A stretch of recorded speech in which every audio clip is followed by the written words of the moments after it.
Yo guys, balik lagi di Uki Kelvin Official bersama saya tentunya Uki. Nah, ini ada sebuah berita terbaru nih, kasus terbaru. Nah, kasus seperti apa? Yuk kita lihat bareng-bareng guys. Sebelumnya bantu subscribe ke Kelvin. Kita tonton bareng-bareng. Ini ada sebuah tulisannya ya, aku bacain dulu baru kita tonton.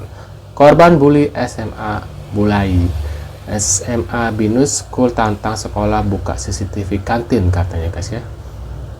Suara RE bergetar ketika membongkar banyak kebohongan yang ditampilkan ketika rapat bersama Komisi 3 DPR. Salah satu rekaman CCTV yang ditayangkan tidak sesuai dengan kejadian yang sebenarnya, katanya gitu guys. Kita lihat. Siapapun yang mencoba memutarbalikkan fakta, siapapun yang mencoba menghilangkan alat bukti atau CCTV, karena saya tahu persis sekolah hanya menampilkan video CCTV atau beberapa video yang hanya menguntungkan pihak sekolah dan pelaku saja.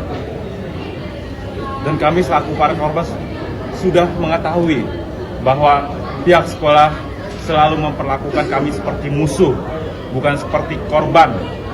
Sekolah selalu menentang, bahkan sebelum adanya berita apa-apa di media, sekolah selalu menentang, sekolah selalu memutarbalikkan fakta semuanya.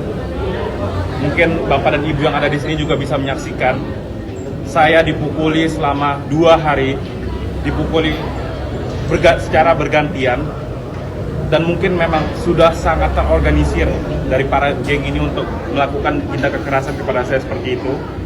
Saya mulai dari awal dihina secara verbal, kemaluan saya di bulan November 2023 dilecehkan. Tapi kemana bukti CCTV? Kemana CCTV itu berada? Kenapa yang ditayangkan hanya saja video yang bisa menguntungkan pihak mereka? Dan bahkan saya juga mempertanyakan kemana video ketika saya dipukuli oleh pelaku pertama, ketika saya dipukuli oleh pelaku ketiga? Kemana? Kenapa yang ditampilkan hanya video ketika saya bisa membela diri saya, ketika saya dihadapkan dan dipaksa untuk bisa melawan dari pihak kelas 10 itu? Saya juga bertanya-tanya kemana video atau CCTV yang ada di lift. Padahal saya tahu persis di dalam lift ketika saya digiring itu ada CCTV di mana-mana. Dan tolong kepada pihak sekolah, saya meminta tolong untuk menyampaikan seluruhnya secara transparan.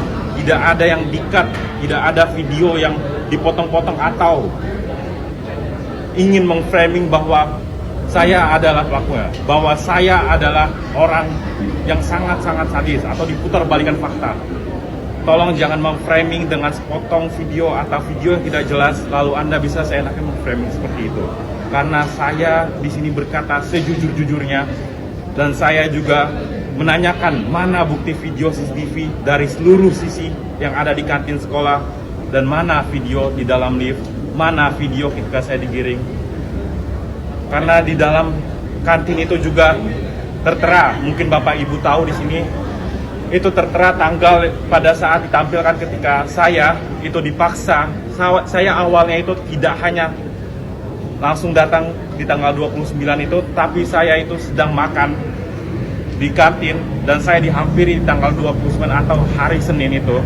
Lalu saya dipaksa oleh ketua gengnya dan saya dibilang bahwa saya ini dikata-katai oleh orang yang bernama. Bahkan mereka melakukan pelecehan juga kepada saya di bulan pertama saya sekolah.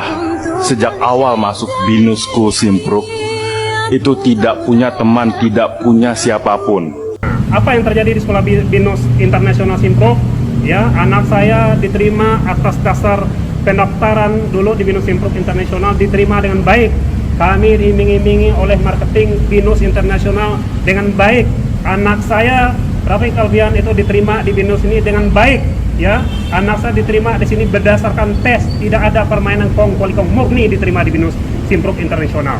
Tetapi begitu anak saya sudah masuk di Binus International Simpruk, anak saya sudah ada beberapa geng yang sudah ada. Anak saya ini di setiap hari, ya, di setiap harinya dikata-katain, dihina-hina, dipermalukan, ya, dikata-katain, dihina-hina, dipermalukan. Bahkan keluarga kami dilecehkan, keluarga kami dihinakan. Kata anak saya, ya, dari beberapa geng ini menegaskan kepada anak saya, Dia tanya, papa kamu siapa? Orang tua kamu siapa? Kata anak saya memberikan laporan kepada saya.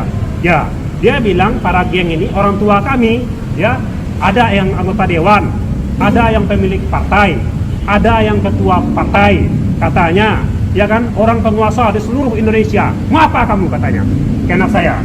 Kenapa seperti itu? Kamu cuma orang biasa, bapak kamu cuma pengusaha. Anak saya cuma menyatakan, ya sudah, tidak apa-apa. Ya, kami memang orang biasa. Saya masuk Binus Simpruk Internasional dengan tujuan dan maksud, kata anak saya, cuma ingin mencari prestasi, cuma mau menuntut ilmu, cuma menjadi anak muda yang menggapai prestasi terbaik dan bisa berbakti pada bangsa dan negara. Ya, saya bangga mempunyai suatu cita-cita yang tinggi untuk berbakti dan berbakti dan memberikan yang terbaik sebagai anak bangsa.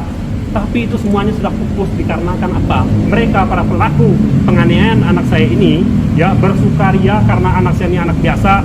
Mereka katanya DPR, MPR, ya, pemilik partai, ketua partai, katanya gitu ya, diduga katanya seperti itu. Lah, lu ada di si Oto, Pak Oto nih kita, Binus Simpruk, tidak ada bullying atau pelecehan seksual di sekolah, katanya guys. Ini diceritakan seakan-akan dia dipukuli, dikeroyok, kemudian dicekak, dilakukan pelecehan seksual pada dia.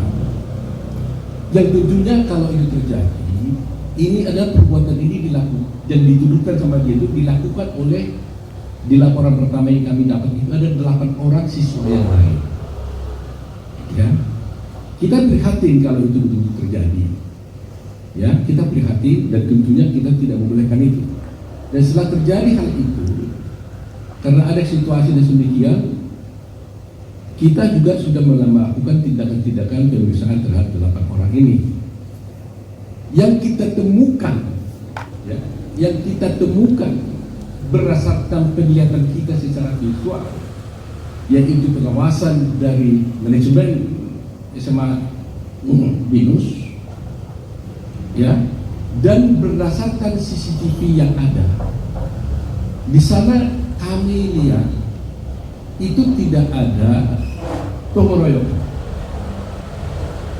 ya, tidak ada bullying, tidak ada pelecehan seksual, kecuali peristiwa itu tidak terlihat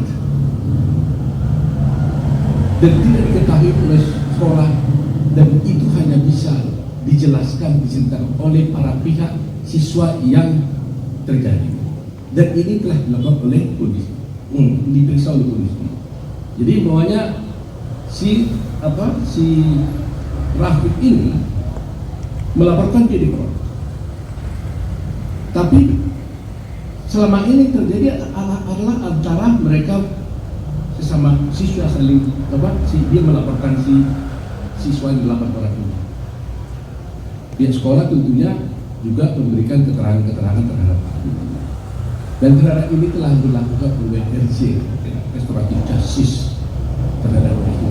Karena ini berkata waktu ada yang masih bawah umur, bahkan semua ini sekarang masih bawah umur, kecuali si Rafiq sekarang mungkin karena sudah kelahiran di bulan Agustus, mungkin dia sudah menginjak 18 tahun sekarang. Tapi dulu peristiwa itu dia masih belum di bawah, masih berada di bawah umur. Nah, Waduh, menurut kalian gimana nih guys? Apakah benar tanggapannya Pak Oto ini ya? Bahwasanya tidak ada pembulian, tapi ini apa nih? Ini yang anak-anak pejabat itu bukan? Anak siapa aja? Anak pejabat dan ketua partai serta para pelaku ini mengaku mereka mengaku anak pejabat siapa gitu nanti. Nanti kuasa hukumnya yang sampaikan. Saya ya? tidak mengenal satu persatu bapak dan ibu, tapi saya hanya mengetahui dari pengakuan salah satu pelakunya adalah anak dari ketua partai. Yang mukul kamu itu? Bukan Pak, yang ngebully saya secara verbal Pak, yang pernah mengaku. Yang mukul anak siapa nggak tahu belum? Yang mukul saya tidak pernah kenal, dan saya tidak tahu siapa dia dan siapa orang tuanya Pak. Gimana sih yang mukul tidak tahu siapa dia? Gimana sih? Harusnya kan tahu wajahnya seperti apa gitu ya guys ya? Kan bisa ditanya ini siapa pelakunya, orangnya seperti ini, dan dia bisa ditanyakan kenapa ini seorang tanya seperti apa gitu ya. Kalau kayak gini kan jadi bingung ya. Menurut kalian gimana nih? Tulis di kolom komentar. Terima kasih sudah hadir dan jangan lupa bantu subscribe Eko Kevin dan sampai jumpa di video selanjutnya. See you guys.